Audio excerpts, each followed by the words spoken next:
पाकिस्तान के पहले निशाने हैदर का एजाज पाने वाले कैप्टन राजा सरवर शहीद का आज 74वां यौम शहादत कौमी जोशो जज्बे से मनाया गया।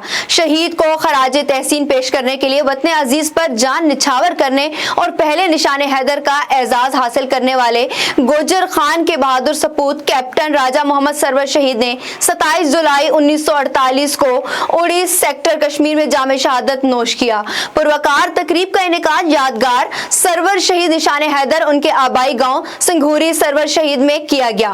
तकरीब के मेहमान खसूसी मेजर जनरल मुमताज हुसैन थे। तकरीब में डीआईजी मीरपुर, कमिश्नर मीरपुर, वुज़रा आजाद कश्मीर ने शहीद को जबरदस्त अल्फाज में खराजे तहसीन पेश किया। आर्मी और पुलिस के चाको चौबंद दस्तों ने सलामी दी, शहीद की कब्र पर फूल चढ़ाए और फातिहा ख्वानी की। तकरीब में कैप्टन राजा सरवर शहीद के पोते मेजर राजा अदील सरवर भट्टी ने बतौर खास शिरकत की। इस मौका पर मुकर्रिरीन का कहना था कि कैप्टन राजा सरवर शहीद ने जिस जवामर्दी और बहादुरी से वतन अजीज के दिफा के लिए अपनी जान का नजराना पेश किया वो काबिल रश्क है।